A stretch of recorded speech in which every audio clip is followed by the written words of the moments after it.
Hello, everyone. Good evening, all of you. Today, in this session, we will discuss all about the sociology optional for your UPSC CSC examination. Students, I always say that choosing an optional subject is not dating or an affair. It is equivalent to marriage. जब आप optional को चुनते हैं, जब आप लोग optional को choose करते हैं, तो it is equal to marriage, because एक लॉन्ग पार्टनरशिप होती है। इस सब्जेक्ट के साथ आपको एक बहुत लंबा समय बिताना होता है। You have to spend something 4 to 5 months to complete this subject. Then after test series, then your mains, then your interview. तो बहुत सारे ऐसे फैक्टर्स होते हैं you should consider before choosing your optional subject. जैसे एक लाइफ के लिए एक अच्छी लड़की या एक अच्छा लड़का चुनने के लिए बहुत सारे एस्पेक्ट्स और बहुत सारी क्राइटेरियाज होते हैं। इसी तरीके से जब हम अपने यूपीएससी की प्रिपरेशन के लिए ऑप्शनल सब्जेक्ट को चुनते हैं, तो बहुत सारे फैक्टर्स को ध्यान में रखे हम लोगों को ऑप्शनल सब्जेक्ट को चूज करना चाहिए। Today in this class we will discuss all the aspects one should consider before choosing your optional subject. Today, in this session, we will discuss the importance of optional subject. I always say that कि optional subject UPSC के preparation का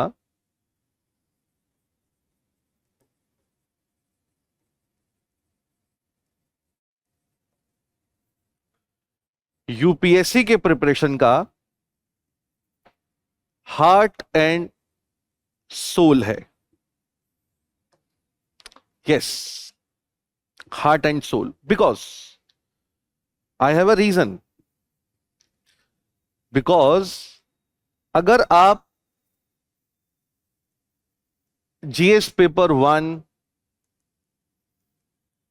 GS paper 2, GS paper 3 and even ethics का अगर आप paper देखते हैं, तो each paper contains 250 marks and total weightage of these 4 paper is 1000 marks. And usually selected students get only 400 to 450 marks in these all 4 subjects or in these 4 papers, in which all GS cover, ethics covered. आप toppers की भी अगर आप marksheet देखेंगे तो near about 450, 460 to 400 to 450 की range रहती है। Okay, but in optional subject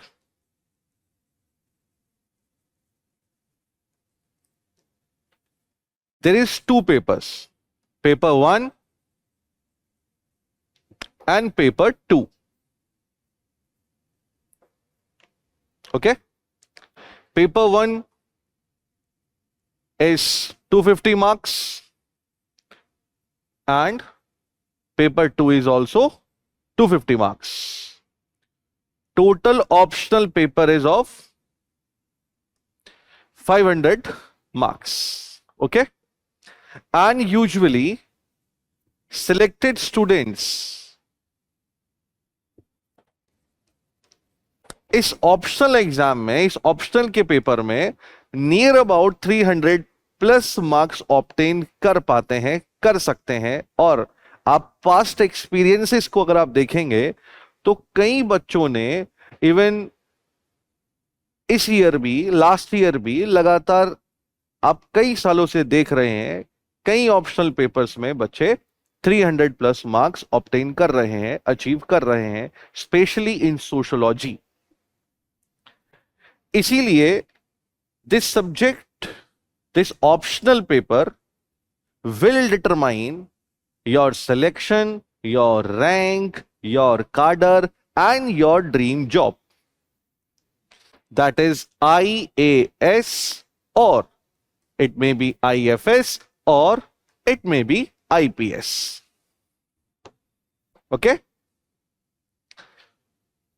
इसीलिए ऑप्शनल को वाइजली चूज करना जरूरी है कि ऑप्शनल चूज करते हुए कौन कौन से फैक्टर्स, कौन कौन से एस्पेक्ट्स ऐसे हैं तो we should consider before choosing the optional for this exam, that is UPSC CSC examination. Today in this session we will discuss one should consider the factors and aspects before choosing the optional exam, या optional paper.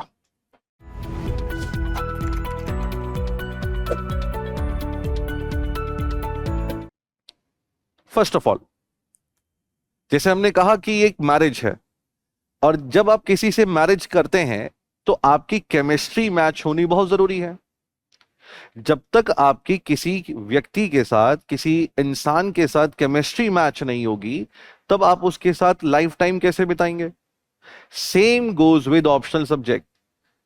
Your chemistry should match with the optional subject, your interest should match with the optional subject. और ये interest कब match होगा?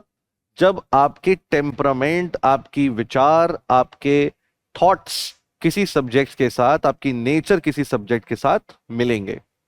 And I assure you, you never study sociology, you never learn sociology.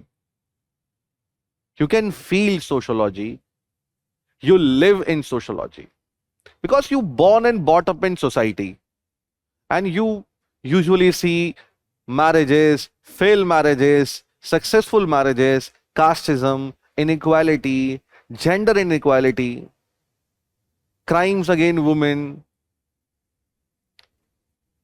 religion conflict, class struggle, something. आप इस society में हर चीजों को देख रहे हैं, उस सोसाइटी में जी रहे हैं, और इन सब से आप रोज कहीं ना कहीं किसी ना किसी तरीके से एनकाउंटर होते हैं. At your work place, at your home, at your school, at your colleges, in your gang, somewhere. That's why I am saying that you live this subject. और ये चीज कंसिडरेबली इसीलिए भी प्रूव होती है जब आप इस सब्जेक्ट के सिलेबस से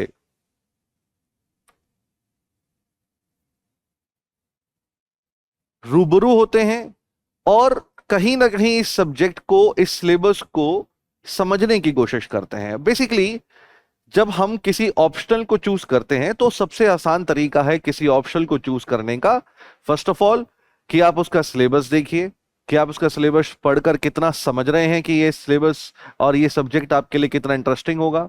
second, PYQs, previous year questions, कि क्वेश्चंस पढ़कर आपको लग रहा है कि ये क्वेश्चंस आपने शायद अपनी जीएस प्रिपरेशन में, या कभी आपने स्कूल्स में, अपने कॉलेजेस में ये पढ़े होंगे, या आपको पेपर के क्वेश्चंस देखकर ये लग रहा है कि आप इसे इजीली सॉल्व कर सकते हैं. Okay, and good thing about sociology is you know something and everything about sociology. You know what is family is, you know what is association is, you know what is kinship is, you know what is relatives are, you know what are the casteism, what are the population structure, what is poverty, what is unemployment, and all the social issues around us. So sociology optional subject का जो syllabus है वो 2 parts में divided है, for paper 1 and for paper 2. For paper 1 ये भी 3 parts में divided है. First part, the origin of society या origin of sociology. Basically in 19th century, या before 19th century, there some revolution took place in European society, like French Revolution, Industrial Revolution. In this French Revolution or in the Industrial Revolution, some political transformation occur, some economical transformations occur.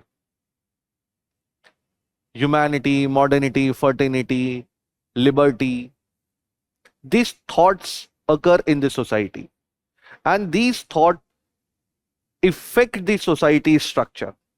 वहीं से origin होता है sociology का, और यहीं से sociology के optional subject की शुरुआत होती है. Modernity and social change in the Europe and emergence of sociology. Sociology and common sense. What is common sense? Common sense is, मान लो कि देश में गरीबी है, but in sociology we never interpretate anything with assumptions or presumptions. मान लो is totally depend upon assumptions and presumptions. मान लो देश में गरीबी है, but in sociology we discuss on the basis of facts and on the basis of statistics. We don't consider assumption and presumptions. We deliver the policies, we make the policies on the basis of facts and on the basis of statistics. कितने लोग ऐसे हैं जो कि education से नहीं जुड़े हैं? The people who are not integrate with the societal view और development view, उसके बेसिस पर कितने लोग ऐसे हैं जो हंगर में जी रहे हैं? कितने लोग ऐसे हैं जिनके पास अपना खुद का पक्का मकान नहीं है? कितने लोग ऐसे हैं जो एजुकेशन के साथ नहीं जुड़े? कितने लोग ऐसे हैं जिनके पास ड्रिंकिंग वाटर नहीं है, एक्सेस टू ड्रिंकिंग वाटर नहीं है? कितने लोग ऐसे हैं जिनके पास एक्सेस टू टॉयलेट्स नहीं है? जिनके लोग ऐसे हैं जिनके पास एक्सेस टू प्रॉपर रोड्स नहीं है? These facts we study in sociology. On this facts basis, we conclude something, we present something concrete for the society. तो कॉमन सेंस और सोशियोलॉजी में कुछ बारीक बारीक माइन्यूट डिफरेंसेस हैं जो हम इस पूरे के पूरे सिलेबस में इस टॉपिक में पढ़ते हैं. फिर आता है सोशियोलॉजी एज अ साइंस, जिसमें हम लोग साइंस, साइंटिफिक मेथड्स और क्रिटिक, इनके बारे में बात करते हैं. ठीक है. इसके बाद अगर हम देखें तो सेकेंड पार्ट शुरू होता है सोशियोलॉजी का, मेथोडोलॉजी, रिसर्च मेथोडोलॉजी, कि किस तरह की मेथोडोलॉजी हम लोग यूज करते हैं रिसर्च करने के लिए, कौन कौन से टूल्स हम लोग यूज करते हैं, what tools we use for the collection of data, for analysing of data and something else. Then the part of thinkers. This is a most critical and most important part of the syllabus. We study Karl Marx, we study Emile Durkheim, we'll study Max Weber, Talcott Parson, Robert K. Merton और Mead. ठीक, these are the most important thinker of sociology, जिसमें हम इनकी अलग अलग theories पढ़ते हैं, theories के साथ साथ इनके एप्लीकेशंस को पढ़ते हैं कि इन्होंने सोशियोलॉजी को लेकर, सोसाइटी को लेकर क्या क्या थ्योरीज दी. ओके. मैं इस सेशन में आपके साथ पूरे के पूरे सिलेबस को डिकोड नहीं करूंगा. जब हम लोग क्लासेस में मिलेंगे, जब हमारा बैच स्टार्ट होगा, तो हम रेगुलर लेवल पर इस सिलेबस को, इस पॉइंट टू पॉइंट सिलेबस को डिकोड करेंगे और डिटेल एनालिसिस भी करेंगे, है ना. अभी my aim is to describe you, to define you your keen interest with your sociology, ताकि मैं आपके इंटरेस्ट को और सोशियोलॉजी के इंटरेस्ट को आपस में इंटीग्रेट कर पाऊं. ओके.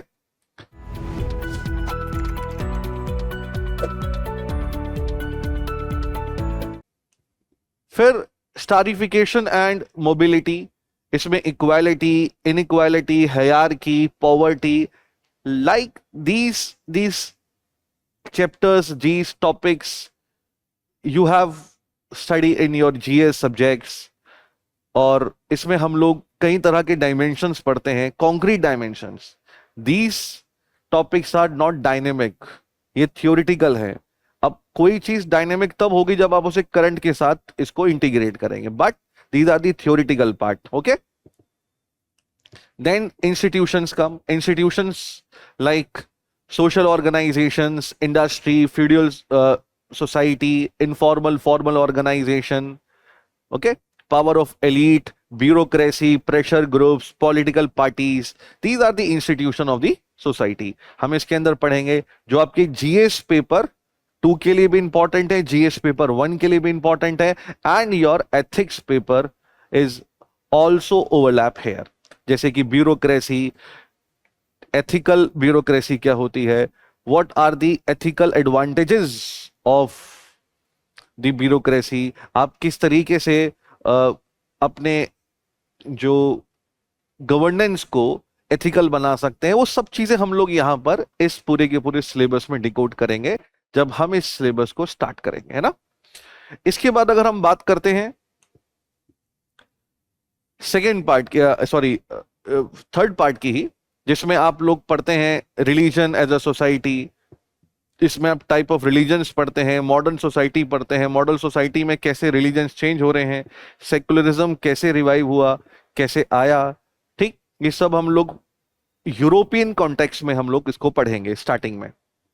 फिर आता है आपका institution like families, like lineage, like kinship, ये सारी चीज हम लोग पढ़ेंगे। ज्वाइंट फैमिली कॉन्सेप्ट क्या है, न्यूक्लियर फैमिली कॉन्सेप्ट क्या है, ठीक, क्योंकि family plays a very important role in the society, because आपके लाइफ का जो सबसे पहला स्कूल है that is your family, that is your home, जहां आपको पता लगता है कि what is relation is, what is kinship is, what is your caste, what is your religion, you belongs to upper caste, you belongs to the lower caste। सबसे पहले आपको ये आइडेंटिटी कहां से मिलती है, अपने फैमिली से मिलती है, अपने होम से मिलती है। तो जब हम लोग ये कॉन्सेप्ट पढ़ेंगे तो यहां पर ये सारी चीजें पढ़ी जाती है। तो ये है आपके पेपर 1 का पार्ट, जिसको हमने 3 हिस्सों में, 3 कैटेगरीज में डिवाइड किया है, 3 पार्ट्स में। फिर हम आते हैं पेपर 2 में। पेपर 2 की जब हम बात करते हैं तो these are the chapters which is related to Indian society. Basically, the difference between paper 1 and paper 2 is you study marriage in paper 1 as well, you study marriage in paper 2 as well. But what is marriage conceptually, you study in paper 1. But execution of marriage system in India, what are the marriage system in India? What is family? Conceptual concept clarity is of family is in paper 1. Theory in paper 1. Thinker's view on family, paper 1. Implementation and structure of Indian society's family in paper 2. So I can say that in paper 1 or paper 2, there is all about 60% overlapping of topics in paper 1 and paper 2. But there is a difference between the paper 1 is totally theoretical and paper 2 is dynamic. It is contemporary, which can be related to, which we study through current happenings or changing scenarios and current events as well. Okay. In this paper 2, there is also a 3 parts. Thick. Social change in modern society, development agents, education. Sorry, this is the part. Introduction of Indian society. ठीक, famous thinkers of Indian society. इसमें कुछ part हम history का भी लेंगे, जिसमें colonial rules of Indian society, उसमें nationalism कैसे अराइज हुआ, रिलीजन और नेशनलिज्म के बीच में क्या कॉन्फ्लिक्ट आया।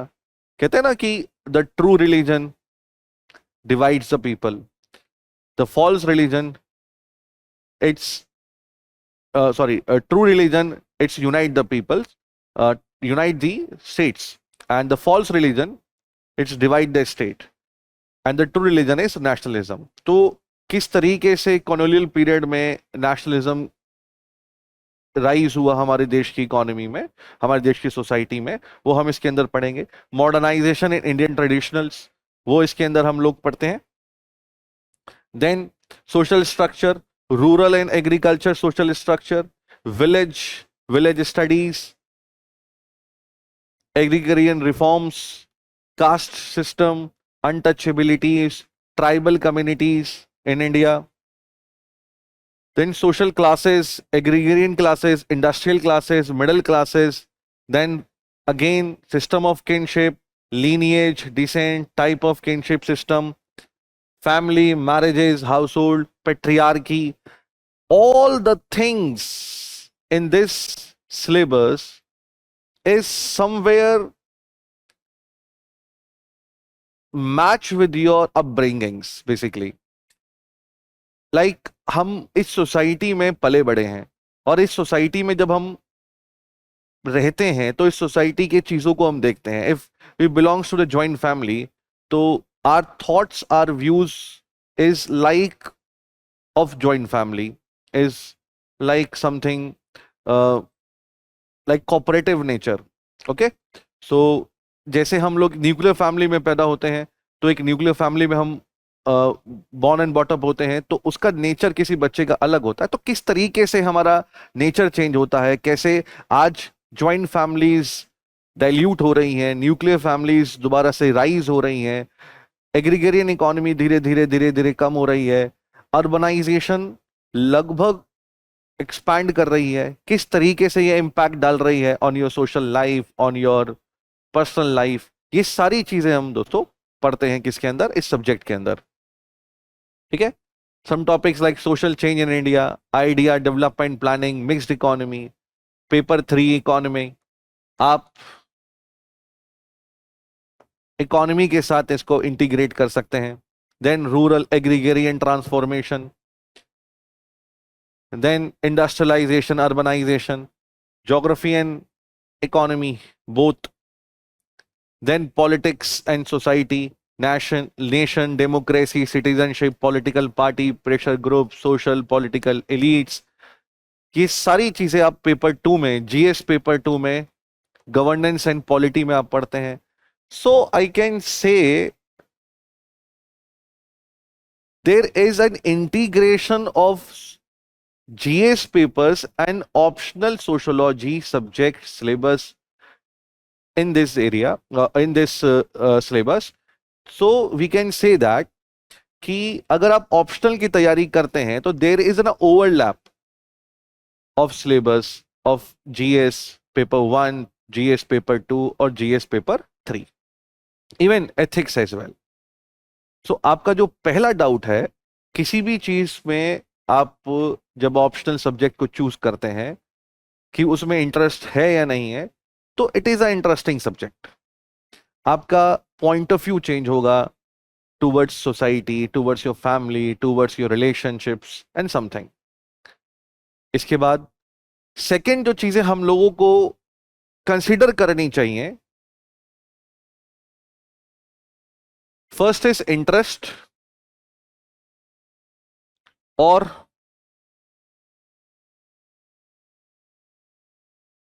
Chemistry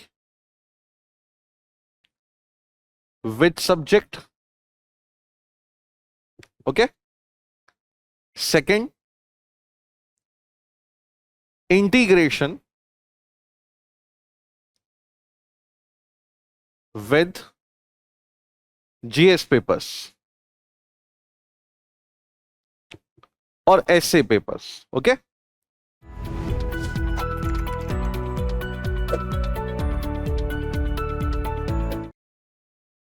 so paper 1 is of history, geography and social issues. Near about 1/3 question in paper 1 is from the social issues like marriage, like social media, like suicide in India, like religion, secularism। अब जब ये topic देखते हैं paper 1 में, तो कहीं ना कहीं आप अपने सोशोलॉजी ऑप्शनल के पेपर के साथ उसे इंटीग्रेट कर सकते हैं, उसको कॉम्प्लीमेंट कर सकते हैं।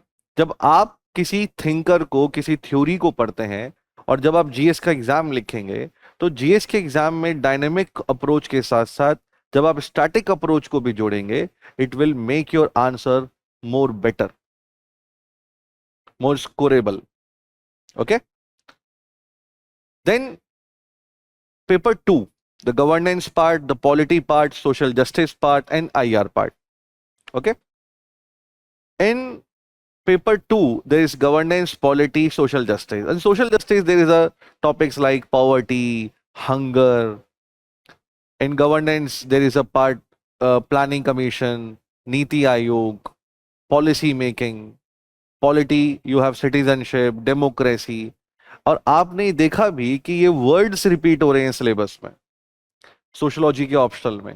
जब ये वर्ड्स रिपीट होते हैं तो you can make sense that कि पेपर 2 और सोशोलॉजी ऑप्शनल के सिलेबस में लगभग लगभग आप देख सकते हैं कि ओवरलैपिंग है. Then paper 3, there is the major part of economy, and in economy part there is agriculture economy, food processing industries, industries on rural India, impact of industries on the rural India. These are the topics which is usually asked in GS paper 3. और आप development, growth, इन जैसे topics को, economic aspects को, gig economy, इन aspects को आप पढ़ते हैं paper 3 के लिए. और कहीं ना कहीं आप इस ओवरलैप को भी देख सकते हैं आप अपने सोशलॉजी ऑप्शनल के पेपर के साथ. तो the second thought, the integration with GS papers is solved here. And with essay, every year there is one or more than one topic, one or more than one essay is related to social issue, justice, and the sociology around us.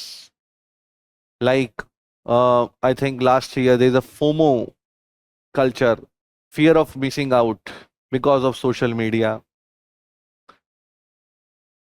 So every year, हर साल कोई ना कोई आपको एक ऐसा optional subject या एक ऐसा सब्जेक्ट, एक ऐसे में एक ऐसा टॉपिक मिल जाएगा जो आपके सोशोलॉजी ऑप्शनल के साथ ओवरलैप करता है.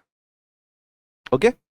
तो कहीं ना कहीं आप ये सारी चीजें इस जीएस के इंटीग्रेशन के साथ इसको जोड़ सकते हैं. Third part, sir, trend, selections,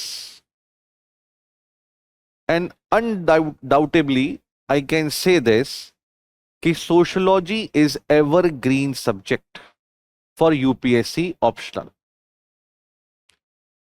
आपने और सब्जेक्ट्स के कभी ट्रेंड्स देखे होंगे, ट्रेंड्स आउट होते हुए देखे होंगे. एक बार बहुत सारे बच्चे सेलेक्ट होते हैं, उसके बाद कई सालों तक बच्चे सेलेक्ट नहीं होते हैं. But in sociology I can से this is the evergreen optional subject. Near about 9 to 12% success rate, selection rate every year in the UPSC mains exam, which is quite good. और इसका ट्रेंड ना ही कभी बहुत ज्यादा बढ़ता है और ना ही कभी इसका ट्रेंड बहुत ज्यादा आउट हो जाता है. तो it is consistent, totally consistent. Third is clear. Fourth part, integration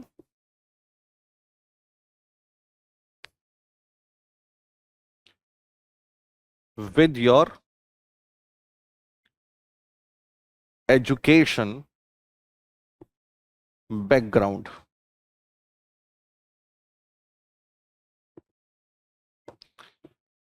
आपको ये डर होगा कि सर हमारा सोशोलॉजी एजुकेशनल बैकग्राउंड ही नहीं है, तो हम sociology as an optional subject के साथ कैसे इंटीग्रेट करेंगे, कैसे पढ़ेंगे, कोई प्रॉब्लम तो क्रिएट नहीं होगी, कोई हर्डल्स तो क्रिएट नहीं होंगी.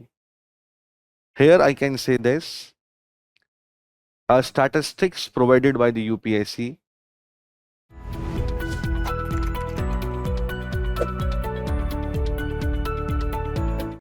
85% students qualify with humanity optional subject, more than 85%. But 77% students who qualify for UPSC, CSC, mains or interview exam is from non-humanity background.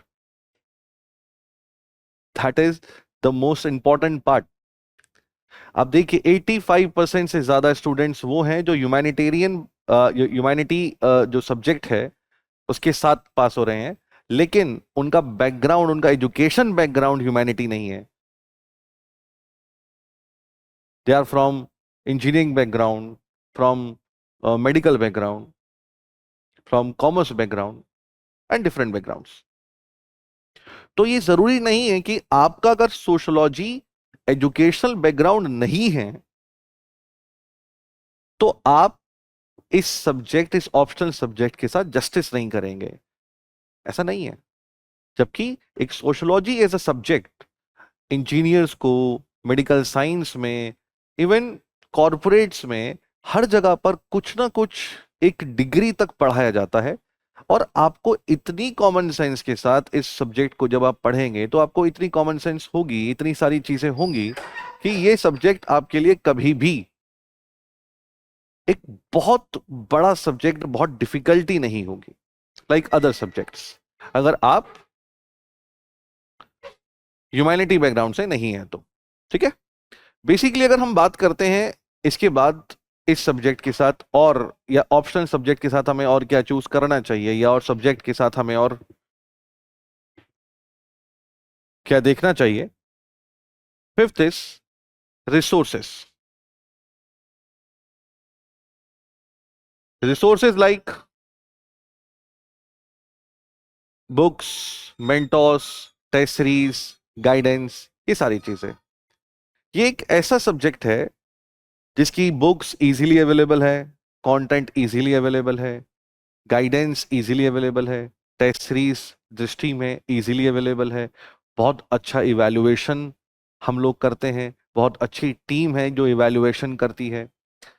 Plus इसके साथ मेरी गाइडेंस आपको मिलेगी. I have more than a decade experience to mentor UPSC students.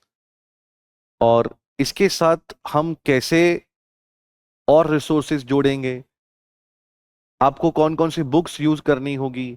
Basically books मैं considerably suggest कभी नहीं करता हूं. आपको जो भी किसी स्पेशल नोट से अगर कोई चीज चाहिए होगी तो वो पीडीएफ में आप लोगों को प्रोवाइड कराऊंगा. इसके साथ जो रिसोर्सेज हैं, आपके class notes is more than enough for your preparation for UPSC exam, for your mains exam. इसके अलावा आपको कोई बाहर से कोई चीज लेने की जरूरत नहीं है. Everything will be provided to you in your class, in your sessions by me. Okay. तो एवरी डाउट इज क्लियर है कि हम ऑप्शनल सब्जेक्ट चूज करते हुए कौन कौन से एस्पेक्ट्स को ध्यान में रखें. वी हैव डिस्कस्ड इंटरेस्ट और chemistry with the subject, integration with GS paper, trend, integration with your education backgrounds, और इसके रिसोर्सेज अवेलेबल है या नहीं है. और मैंने आपसे कहा भी कि ट्रेंड मतलब सिलेक्शंस लगभग आप मान के चलिए कि लास्ट ईयर ही टॉप 10 में से I think 4 students here belongs to the sociology optional. एक बहुत छोटा ड्यूरेशन है इस सब्जेक्ट का. You complete this syllabus in 4 to 5 months, near about 110 plus classes. और इसीलिए ये कहीं ना कहीं इजीली रिवाइज किए जाने वाले ऑप्शनल सब्जेक्ट्स में से एक है. ठीक है. तो ड्यूरेशंस भी आसान है, ट्रेंडिंग भी है, एवरग्रीन सब्जेक्ट है, और आपके पास सारे रिसोर्सेज भी इसके अंदर है. तो आप डिसाइड कीजिए जब आप ऑप्शनल सब्जेक्ट चूज करते हैं. तो आई रिपीटेडली से दैट कि ऑप्शनल सब्जेक्ट चूज करने से पहले आपको बहुत सारी चीजों के बारे में सोच लेना चाहिए. उन सब चीजों को ध्यान से सोचिए, एक पेपर पे लिखिए. You should write and then think, then take a decision. and we will meet on 24th June 2025. We will begin the session with sociology optional subject with me. My name is Akshay Karanwal, and thank you. Jai Hind.